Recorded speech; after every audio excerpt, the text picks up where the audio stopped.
नमस्कार दोस्तों। आपसे आपका फिर से स्वागत है होमवर्क के 35th पार्ट में। आज आपके साथ में एक नई टेक्नोलॉजी आई है जिसको बीएलडीसी टेक्नोलॉजी बोलते हैं, जो अभी रिसेंटली पंखे में यूज़ होती है। तो उसके बारे में थोड़ी इन्फॉर्मेशन देना चाहता हूँ। तो BLDC technology in ceiling fans, तो ये पहले तो जान लेते हैं बीएलडीसी टेक्नोलॉजी क्या है। उसका फुल फॉर्म होता है ब्रश लेस डायरेक्ट करंट। मतलब इसमें करंट डायरेक्टली आता है। इसमें जो मोटर होती है वो डायरेक्ट करंट पे चलती है, जिसको बीएलडीसी मोटर्स कहा जाता है। इसमें परमानेंट मैग्नेट होते हैं। हमारे जो रेगुलर पंखे हैं उसमें इलेक्ट्रोमैग्नेट होते हैं। तो इन इंडक्शन मोटर जो होती है उसमें तो permanent magnet contains less heat loss and energy compare to electromagnets. तो BLDC motor converts alternate current into DC current. ये आपके डायरेक्ट करंट पे चलती है। जो घर में हमारे जो पंखे हैं वो एसी करंट पे चलते हैं, ये डायरेक्ट करंट पे चलते हैं। तो ये बीएलडीसी मोटर्स कहाँ पे यूज होती है? तो बहुत वाइड उसका यूज है अलग अलग जगह पे। जैसे हार्ड ड्राइव्स में होती है, पीसी के डीवीडी प्लेयर्स या पीसी ड्राइव्स जो है उसमें यूज होती है।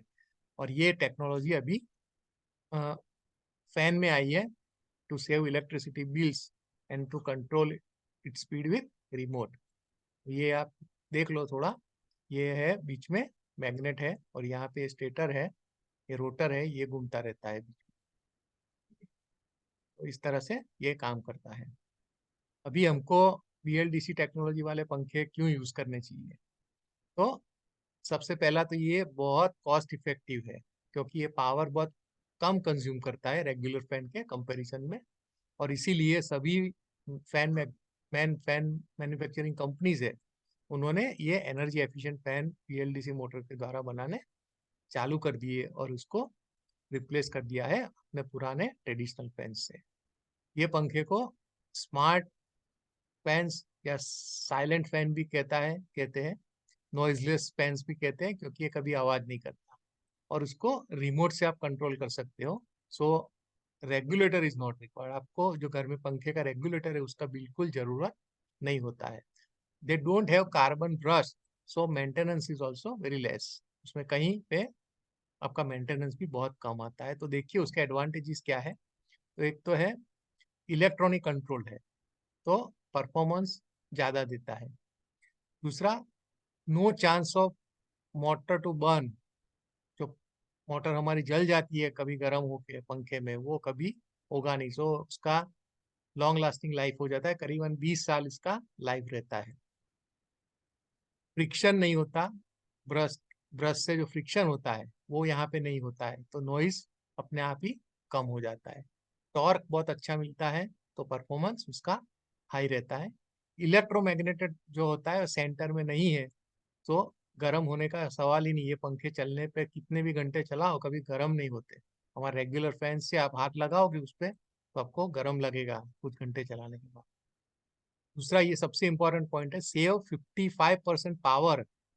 सो सेविंग इन इलेक्ट्रिसिटी बिल। आप इलेक्ट्रिसिटी में बिल इससे कम कर सकते हो, बहुत ज्यादा फर्क पड़ जाता है। दूसरा एडवांटेज है, it can be operated by remote from bed at night. जैसे मैंने बताया कि रेगुलेटर है ही नहीं, रिमोट से चलते हैं, तो आप रिमोट लेके बाजू में सो जाओ। स्पीड कंट्रोल करना है तो कर सकते हो, ऑन ऑफ भी वहीं से कर सकते हो, तो आपको रात को उठने की जरूरत नहीं पड़ती। ये उसका एडवांटेज है। दूसरा, works on direct current, so more accuracy. Direct AC की जगह पे डीसी पे चलता है, तो एक्यूरेसी इसमें ज्यादा होगी।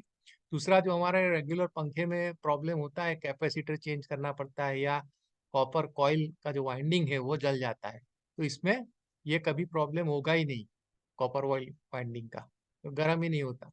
So speed bye indication of dots, उसमें तो स्पीड भी हमको देखनी है, तो रेगुलर हमको पता नहीं चलता पंखे में कि कितने पे चल रहा है। तो यहाँ पे तो आप वो जो उसका जो बेस होता है, सेंटर पोर्शन, उसमें आप डॉट लाइट से पता चल जाता है कि कितनी स्पीड पे चल रहा है पंखा। अगर 3 पे चल रहा है तो 3 डॉट आपको लाइट, 3 लाइट डॉट लाइट दिखेंगी आपको ब्लू कलर। दूसरा, उसका जो सेंट्रल पोर्शन है बहुत, उसका डायमीटर बहुत छोटा है। जो सेंट्रल पोर्शन पंखे का होता है विंग्स के बीच में, वो बहुत अपने रेगुलर पंखे से आधा भी नहीं है, तो लुक में बहुत डेलिकेट दिखता है, तो अच्छा लुक देता है वो। और सभी अलग अलग कलर्स में मिलता है और उसके अलग अलग शेप्स के ब्लेड्स भी मिलते हैं। तो आपको जैसा पसंद है वो आप पंखा खरीद सकते हो। दूसरा एडवांटेज ये रहता है कि प्लग पॉइंट जो है वो आपका एक एक्स्ट्रा आपको मिल जाता है, क्योंकि वहाँ जो आपने अभी पुराने पंखे में जो रेगुलेटर लगाया होगा वो जगह पे आपको रेगुलेटर का जरूरत नहीं है, तो वो जगह निकल जाएगा। अभी इंडिया में देखे तो कौन सी कंपनी बीएलडीसी फैन यूज कर बना रही है, मैन्युफैक्चर कर रही है? तो बहुत सारी कंपनियां हैं, कुछ अच्छी कंपनियां मैंने ली है। तो एटमबर्ग है, ओरिएंट है, सुपर फैन है, एक क्रॉम्पटन है और हैवेल्स, ये सब कंपनियां बीएलडीसी टेक्नोलॉजी के फैंस अभी बना रही है। अभी रिसेंटली पॉलीकैब ने भी बनाना चालू कर दिया है, जो वायर्स का कंपनी है पॉलीकैब। वो रेट उसका कम है compare to all this brands. अभी ये देखो पावर कंजम्पशन उसमें कैसे सेव होता है, आपका इलेक्ट्रिसिटी का बिल आप कैसे कम कर सकते हो। तो ये जैसे मैंने बताया 55% आपका पावर कंजम्पशन लेस हो जाता है, पावर सेव्ड होता है 55%।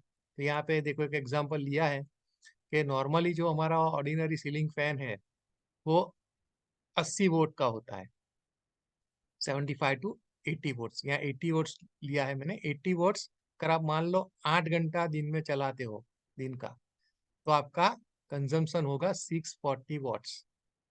अभी 1000 वॉट मतलब 1 किलो वॉट, तो ये जो कैलकुलेशन होता है पावर का किलो वॉट में होता है, तो इसको 1000 से डिवाइड कर देंगे तो आएगा 0.64 किलो वॉट पर डे।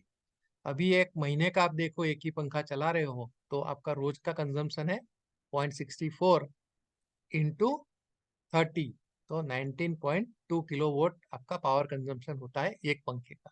लेकिन एज यूजुअल पंखे में कभी किसी के घर में एक पंखा तो रहता नहीं है, तो यहाँ पे मैंने 4 पंखे कंसीडर किए हैं, किचन में, बेडरूम में और 2 ड्राइंग रूम में।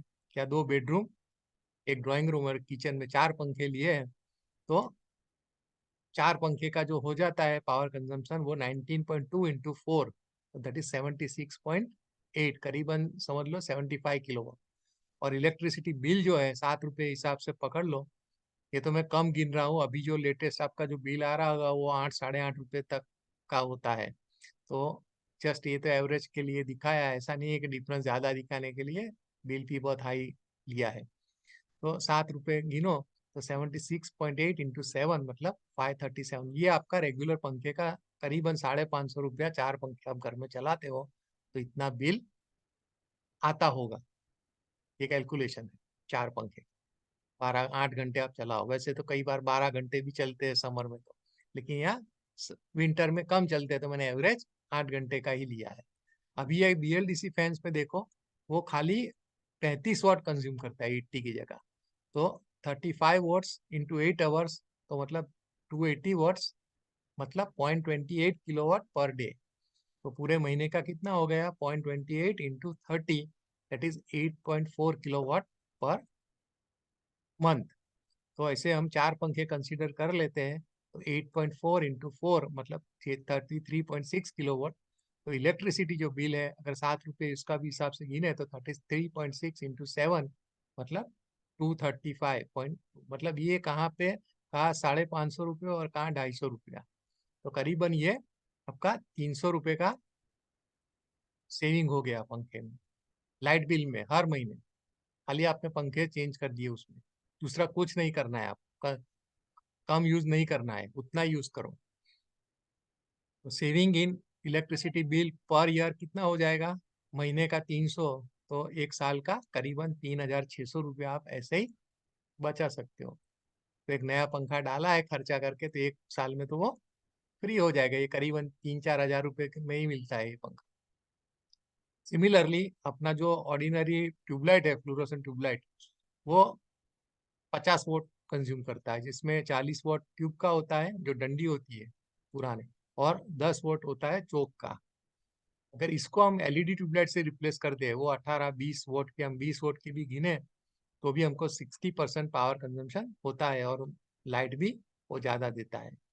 तो फ्लोरोसेंट ट्यूबलाइट कंज्यूम्स, अभी उसका कैलकुलेशन लिया है, ट्यूबलाइट अगर यूज करते हैं तो 50 वोट का 8 घंटे पे 400 वोट मतलब 0.4 किलो वॉट पर डे, एक महीने का हो गया 12 किलोवाट एक साल में, एक महीने में हम 12 किलोवाट एक ट्यूबलाइट अगर यूज करते हैं 8 घंटा तो होता है। कंसीडरिंग 4 ट्यूबलाइट्स, घर में 4 ट्यूबलाइट मान के चलो तो 48 किलोवाट, और इलेक्ट्रिसिटी बिल होगा उसका 336 रुपीज, 48 इंटू 7। अगर इसको हम रिप्लेस कर देते हैं एलईडी लाइट से तो लाइट कंजम्पशन होगा खाली 20 वोट्स इंटू 8 आवर्स, तो 160 वोट्स, मतलब 0.16 किलोवाट पर डे, और महीने का हो गया 4.8। यहाँ पे 12 होता था, इसकी जगह पे 4.8।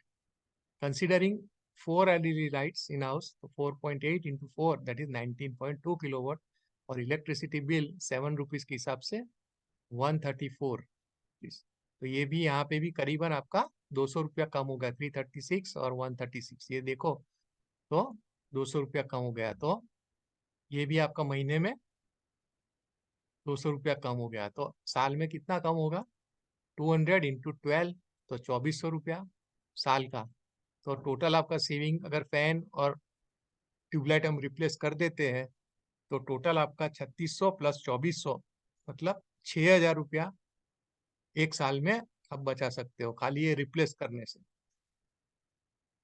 तो कंक्लूजन क्या है? Replace your all regular fans with BLDC technology fans, and replace all your regular tube lights with LED lights to make your home more beautiful by saving power and money. Thank you.